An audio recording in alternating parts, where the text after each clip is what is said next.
전문가분들께서는 이렇게 말합니다.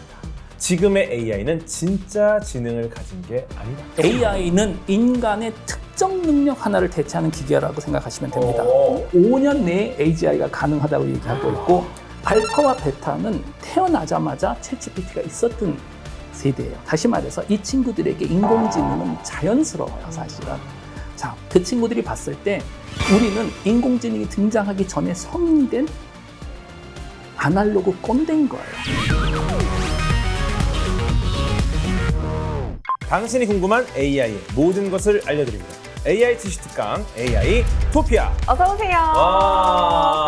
오랜만입니다. 아주 화사하시네요. 네, 오늘 좀 약간 노랗게 좀 했습니다. 병아리 같으세요? 네, AI한테 약간 이런 좀 코디도 좀 여쭤봐서 AI 분께 고민 상담까지 받는 아주 위대한 시대입니다. 맞습니다, 맞습니다. AI한테 주로 뭐 어떤 일을 시키십니까? 약간 노예처럼 부리신다고 들었는데. 예. 거기까지 소문이 났나요? 예. 아니 저는 뭐 너무 많은 거를 하루에도 물어봐서 얼마 전에는 뭐 사슴벌레를 키울까, 그 장수풍뎅이를 키울까 고민이 될 때도 물어봤고. 네, 이런 AI를 활용하시는 거 보면은 좀 진짜 지능이 있는 것 같으세요? 지능이 저는 있다고 그냥 마음속으로 인정하고서 말을 요즘 하고 있는 것 같아요. 왜냐하면 네. 이게 지능이 없으면 여기까지 얘기를 할 수 있을까? 승현님보다 똑똑하다? 네, 이건 아니다? 이거는 좀 생각해 볼게요. 근데 어쨌든 지능이 있다 이렇게 느낄 수 있다는 거죠. 그런데 전문가분들께서는 이렇게 말합니다. 지금의 AI는 진짜 지능을 가진 게 아니다. 그럼 그건 뭐예요? 네, 지능이 과연 아니에요? 뭘까? 네, 그래서 오늘은 인간처럼 생각하고 스스로 판단하는 진짜 지능을 가진 인공지능, 바로 AGI, 범용 인공지능에 대해서 이야기를 나눠보도록 하겠습니다. 네. 이 흥미로운 주제를 더 흥미롭게 풀어주실 AI토피아 오늘의 지식 텔러, 한국과학기술원 김대식 교수님을 모셨습니다. 안녕하세요, 교수님. 반갑습니다. 네, 네, 잘 지내셨죠? 네, 안녕하세요. 네, 카이스에서 김대식입니다.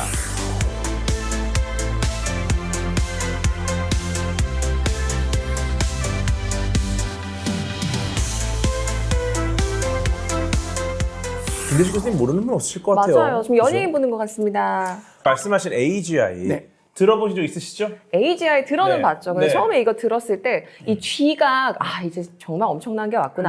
그레이트. 저는 막 자이언트 이런 건 줄 그렇죠. 알았어요. 얼핏 들으면 좀 비슷해 보이지만 우리가 흔히 알고 있는 챗 GPT, 뭐 클로드, 제미나이 같은 뭐 그런 것들과는 좀 차이가 있는 AI를 볼 수 있겠죠. 맞습니다. AI는 다들 아시겠지만 인간의 특정 능력 하나를 대체하는 기계라고 생각하시면 됩니다. 알파고는 바둑을 잘 뒀죠. 그렇죠. 네. 그리고 챗GPT는 대화를 잘하고 또 제가 최근 느낀 게 흉을 잘 보더라고요, 이 녀석이. 그런데 예를 들어서 챗GPT는 운전은 못 하잖아요. 못하죠. 운전은 우리가 또 오토파일럿으로 해야 되는 것 같이. 그런데 우리 인간은 우리의 능력은 사실 무한이거든요. 새로운 능력을 계속 학습할 수 있는 범용적인 능력을 가진 게 인간의 특징 중에 하나인데 AGI는 말 그대로 인간이 할 수 있는 모든 능력 또는 적어도 대부분 사회적으로 정말 의미 있는 대부분 지적 능력을 대체할 수 있는 기계라고 생각하시면 됩니다. 예, 그러면은 뭐 기본적인 좀 개념을 설명해 주셨는데 뭐 예를 들어서 뭐 AGI만 할 수 있는 특별한 뭐가 있나요? AI는 못하지만 AGI는 요거는 정말 그렇죠. 완벽하다. 우선은 저희가 이제 대담을 하기 전에 제가 또 거꾸로 질문을 우선 드려야 되는 게 네. 제가 이제 보통 대담을 하거나 강연을 하면 제 스토리가 두 버전이 있습니다. 이제 미래에 대한 이야기니까 인공지능 시대. 첫 번째는 네. 좀 우울한 미래예요. 디스토피아. 그렇죠. 두 예. 번째는 아주 우울한 미래예요. 아주 둘 중에 하나를 고르시면 됩니다. 유토피아는 없군요. 저희 지금 유토피아는 AI 없어요. 토피아에 지금 유토피아라고 전 생각하고 있는데 아닌 건가요? 그럼 조금 우울한 미래로 선택하겠습니다. 알겠습니다. 우선 아무래도 조금 우울한 미래로 보자면 2년 반 전에 챗GPT가 등장했을 때까지만 하더라도 대부분 전문가들 의견은 기계가 인간의 특정 능력 하나는 대체할 수 있겠구나. 왜냐? 학습을 하면 되니까. 예. 데이터를 가지고 학습을 하는 거잖아요, 결과적으로. 그런데 범용적인 모든 능력을 하려면 모든 능력을 다 학습시켜야 되는데 우선 데이터가 없잖아요. 그렇죠. 그리고 무한의 시간이 필요하기 때문에 이건 이론적으로도 불가능하다라는 게 대부분 전문가들의 의견이었는데 네. 올해 들어와서 2025년 들어와서 의견들이 많이 달라졌어요.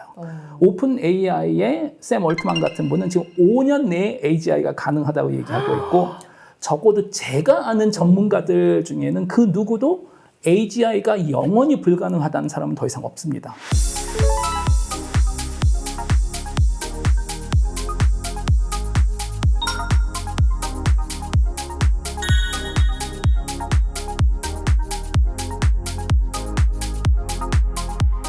단 AGI가 5년 후에 가능한지 10년이 될지 20년이 될지는 모릅니다. 제 개인적인 생각은 한 10년 10년 후 가능? 그런데 20년 후에도 AGI가 없다면 그건 정말 놀랄 만한 일인 거예요. 그 정도로 가능하다라고 지금 생각을 하고 우리가 있고. 생각하는 그 AGI의 개념을 그대로 이어간 게 가능하다. 그렇죠. AI는 크게 이제 세 단계가 있는 거잖아요. 네. 아까 말씀드렸던 대로 AI는 특정 능력을 대체하는 기계고, 아시다시피 우리가 AI 연구를 60년 동안 했었어요. 굉장히 오래됐죠. 정말 망했잖아요. 완전 대박으로 망했습니다. 맞아요. 인공지능은 놀랍게도 터미네이터 같은 영화에서는 그렇게 자주 등장했는데 현실에서는 없었던 기술이에요. 이게 갑자기 가능해졌고, 네. AGI는 5년에서 10년, 말씀드렸던 대로 범용적 인공지능, 네. 그리고 범용적 인공지능은 인간의 능력을 대체는 할 수 있습니다. 네. 그러나 우리가 웬만큼 이해는 할 수 있어요. 그리고 아마 경제적으로는 기계가 하는 게 인간이 하는 것보다 아마 저렴할 거예요. 그렇기 때문에 인간의 이제 노동력을 대체한다고 생각하는데, 네. 문제는 모든 것을 대체한다라는 것은 AI를 개발하는 능력도 AGI가 가지게 된다라는 거잖아요. 그런데 지금은 AI를 만드는 분들 보면 전 세계에서 가장 똑똑한 몇만 명, 몇십만 명이 그렇죠. 정말 어마어마한 연봉을 받으면서 몇 년이 걸려서 연구를 하는데, 계산해 보면 AGI는 인간 1000만 명 개발자의 네. 능력을 가지고 지구에서 가장 똑똑한 사람 1000만 명의 지적인 능력을 시뮬레이션해서 1년 안에 AGI를 ASI, 초지능, Artificial Super Intelligence로 업그레이드가 가능할 거라고 생각하고 있습니다. 그래서 AGI가 등장하면 스스로 ASI가 될 거다. 그때는 우리가 막을 방법이 없는 거죠. AGI가 뭔가 좀 갖춰야 되는 요소들이 있을 것 같은데 그냥 단순히 범용성만으로는 안 될 것 같거든요. 당연하죠. 세 가지 기능이 반드시 있어야 됩니다. 우선 첫 번째는 예. 스스로 새로운 것을 학습할 수 있어야죠. 스스로 학습한다.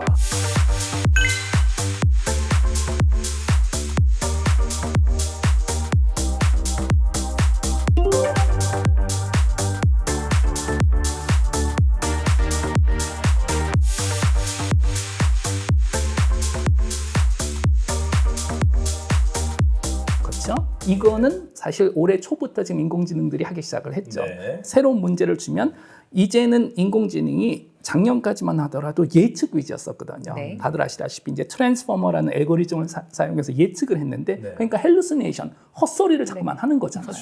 그런데 올해부터는 이걸 COT, Chain of Thought, 생각의 꼬리물기라는 방법으로 바꾸고, 이것 때문에 1월 달에 딥시크가, 중국에서 등장한 딥시크가 바로 그런 방법을 쓴 거잖아요. 꼬리물기. 네, 생각의 꼬리물기라고 불러요, 그거를. 본인이 예측한 거에 대해서 생각을 스스로 해볼 수가 있고, 다시 돌아가서 이 답이 어떻게 나왔는지를 설명이 가능합니다. 그 얘기는 뭐냐면, 문제가 안 풀리면 풀릴 때까지가 계속 네. 몇 시간이 되든 며칠이 되든 생각을 할 수 있는 거예요. 챗GPT 같은 경우 우리가 질문하면 바로 대답을 해주잖아요. 철학적인 문제 같은 거는 몇백 년 동안, 수학적인 문제는 몇백 년 동안 인간이 생각하는 거잖아요. 그런 식으로 드디어 인공지능이 오랫동안 생각할 수 있는 능력을 가지기 시작했어요. 첫 번째로는. 두 번째로는 스케일링 법칙이라 그래서 모델들이 어마어마하게 커졌어요, 점점. 그렇죠. 그리고 이 커진다라는 게, 이게 여전히 우리가 수학적으로 완벽하게 이해는 못하지만, 네. 모델이 커지면서 창발적 현상들이 벌어지기 시작한 거죠. 창발. Emergent property라 예. 그러죠. 사실 자연에는 자주 있습니다. 예를 들어서 우리 머릿속에 신경세포 연결고리 시납스가 한 100조 개 정도 된다고 알려져 있는데, 신경세포 하나는 할 수 있는 게 아무것도 없잖아요. 그냥 세포잖아요. 근데 세포가 100조 개 모였더니 우리는 자아라는 게 생기고 자유의지 같은 게 지금 있는 거죠. 이런 걸 우리는 창발적 현상이라고 부르는데, 지금까지는 창발적 현상은 자연에서만 있었어요. 네. 그래서 뭔가 진화 과정을 통해서 만들어지는구나 했는데, AI가 창발적 네. 현상을 보이잖아요. 모델이 작을 때는 문제를 못 푸는데, 알고리즘을 개선하지 않은 상태에서 키웠더니 이거 갑자기 세상을 알아보고 같은 모델인데. 음악을 만들고 똑같은 알고리즘인데 그게 이해가 안 되는 거예요. 그게 무슨 얘기냐면 그래서 제프리 힌튼 교수님 또 예. AI 분야에서 공헌을 하셨고 작년에 노벨상을 받으셨잖아요.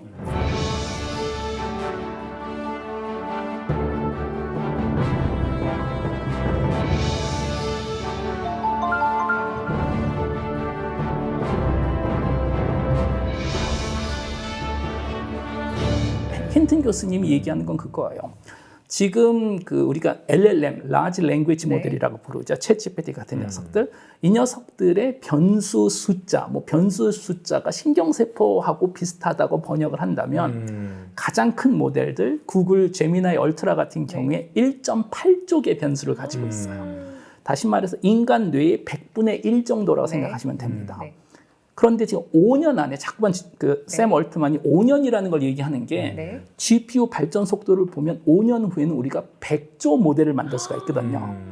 힌튼 교수님이 걱정하는 건 인간의 뇌도 변수가 100조가 되면서 자유의지가 갑자기 생겨버렸는데 LLM도 변수가 100개 되면 창발적 현상으로 자유의지를 가질 수 있다는 거예요. 자유의지. 그 5년 후에 여러분들이 저녁에 집에 퇴근해서 로봇 청소기한테 청소해 그러면 싫어 그럴 수 있다는 거. 지금은 말 잘 듣는데요. 지금은 잘 듣잖아요. 업데이트를 못하게 끊어놔야겠네요. 그렇죠. 우리가 사회에 이런 기계를 만들면서도 우리가 제어만 할 수 있으면 아무 문제 없습니다. 그러면 인공지능은 너무너무나 좋은 도구예요. 그런데 그 컨트롤이 부분은- 안 되면 이제 예. 문제가 될 수 있겠죠. 고시점을 잘 봐가지고 적당한 때 끊어야지, 안 그러면 그렇죠. 통제 불가능해진다. 그렇죠. 또 다른 특징이 있나요? 세 번째는 데이터인데 지금까지 우리가 인공지능을 학습시킨 그 데이터는 네. 인간이 만든 데이터로 학습을 시켰습니다. 네. 그 데이터는 이미 다 썼고 지금 3년에서 4년 안에 더 이상 새로운 데이터가 없을 거라고 지금 생각하고 있어요. 그게 뭐냐면 당연히 인간은 계속 데이터를 만들지만 모델이 크는 속도가 더 빨라서 그런 추월을 것 할 같아요. 거다. 그런데 이제 솔루션이 있죠. 그건 뭐냐면 AI가 스스로 데이터를 만들면 되는 거죠. 그다음부터 지금도 하고 있잖아요. 지금도 하고 예. 있는데 예를 들어 자율주행할 때 그렇죠. 혹독한 환경을 그렇죠. AI가 만드니까 일부러. 그렇죠. 이거를 지금은 비디오 게임으로 지금 학습을 하고 있어요. 자동차는.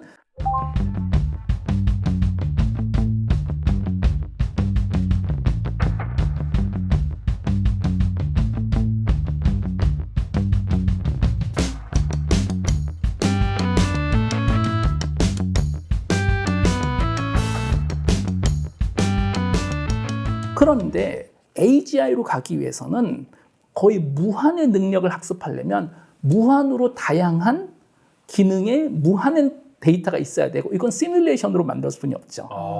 그거 보셨어요? 어젠가 그저께인가 구글 딥마인드에서 지니 3라는 걸 네. 공개를 했는데 네, 네, 네. 이건 뭐냐면 프롬프를 치잖아요. 네. 그 영상만 만들어주는 것이 아닌 그 영상에서 제어가 가능해요.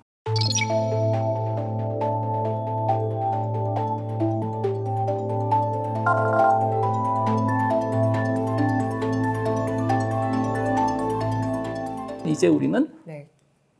LLM, Large Language 모델이 아니고 LWM, Large World 모델, 거대 언어 모델이 아니고 거대 세상 모델이라 그래서 거대 세상 모델을 만드는 순간 우리가 상상할 수 있는 모든 시나리오를 다 만들어 볼 수 있잖아요. 다 AI가 가서 그러면 AGI가 가능하겠구나. 야, 그래서 요 세 가지라고 생각하시면 될 것 세 예. 같아요. 예. 말씀하신 것처럼 인간의 뇌만큼의 신입스의 개수만큼의 사고를 할 수 있는 어떤 물리적인 이 하드웨어가 준비가 된다고 한다면은 어쩜 우리가 AI를 만드는 게 우리의 뇌를 이해하기 위해서 만들었다고 주장하는 분들도 계시잖아요. 그러면은 어느 순간 이게 인간의 뇌의 작동 원리를 AGI가 그대로 따라가는 것인지, 왜냐면 우리가 왜 자아가 생겼는지를 모르기 때문에 모르죠.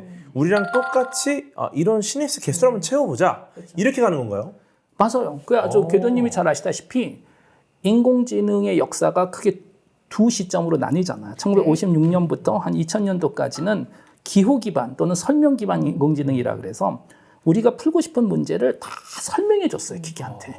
끝까지 못 알아봤습니다. 설명으로는 세상 표현이 안 됩니다. 2010년도부터는 설명을 포기하고 학습으로 바꾼 거잖아요.